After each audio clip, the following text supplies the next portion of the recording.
الهداية من الله بل نبي أديردي الرمى قار كمدا أي هداية السيكتر والله هنونين وأدتك كوي يقول دواقار كمدا وأبو اللهب أبو طالب تاسي waxay ku tusinaysaa in waxa lagu badbaadaya iimaan iyo amal saalix ay tahay sharaf nasab oo nasabku sharaf badan yahay ruuxna waxba u tarimayso oo naarka badbaadinayso cid wanaagsan oo qaraabo la yahay waxba u tarimayso ya dadada qaar baa waxa laga sheegaa inuu yiri xartaydu aniga ha isku kay halayso xartaydu aniga ha isku kay halayso ya midna waxa laga sheegay koofiyaddan ku guraya marka waxa weeye ayaan ku guraya reer hebelo jidka siraadada markaasaan kala talaabaya yani waa tahriibinaya ya u sheegay inuu koofiyadiisa ya u sheegay isagu inuu ka badbaadayo mid kale wuxuu leeyahay xirtaydu aniga muriidiintaydu aniga isku kay haleeya ruux marka xirtayda kamid haduu naarta galo naarta gabigeedaba candhuf baan ku tufayaayo shururuq waa baqtiyaysaba ya marka leeyahay waxaas waa baatil waxay leeyihiin awliyada afkadaas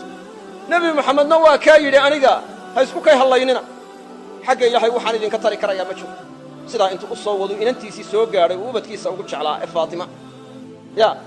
oo ku yiri ya Faatima bint rasuulillah salini min mali ma shi'ti la ughni anki min Allah shay'a xoolahayga waxa doonta iga weydiiso xagga ilaahay waxba kaaga tari maayo ya marka waxay ku tusinaysaa yani waxa nabi maxamed ku baaqayay ee ku yeedhayay iyo hadallada noocaasi wax isu iman kara inaanay ahayn ayay ku tusinaysaa nabi maxamed wuxuu ku baaqayay diin qumman tawxiid iyo ikhlaas buu ku baaqayay dadkana qulubtooda ilaahay buu ku xidhay cidaan ilaahay ahayn nafciya dhib iyo dheef inaan lahayn ayuu markaa tilmaamay waxa rabbi loogu dhowaanayo ee xaggiisa lagaga badbaadayaana inay tahay iimaan iyo camal saalix uu sheegay saas ayuu sheegay innaka laa tahdii man axbabta walaakina allaha yahdii man yashaa kaad markaa jeclaysato hanuunin maysid baa lagu yidhi nabiga sala allahu alayh wasalam wuu la jeclaa nebigu qaraabadiisu inay hanuunaan iyo dadkoo dhanba inay hanuunaan waana kula dadaalay laakiin ma awoodi karin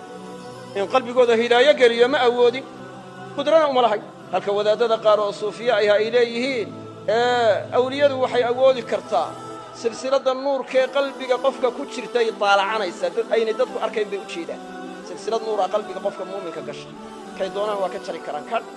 markaasuu gaaloobay kay doonaanna waa u tallaali karaan waa laambaddaa la xidhayoo kale markaasaa qalbigu nuuraya ay mu'min noqonaysa wax lagu been abuuranayo maaha kutubay ku taallaa saasay u rumaysan yihiin oo hadday caynkaato awood ay u leeyihiin ya dee nebi maxamed baa uga awlaysnaaye talow muxuu adeeradii ugu tallaali waaye mise waa qaar ka baawar badan nebi maxamed sala allahu alayh wasalam oo ka fadli badan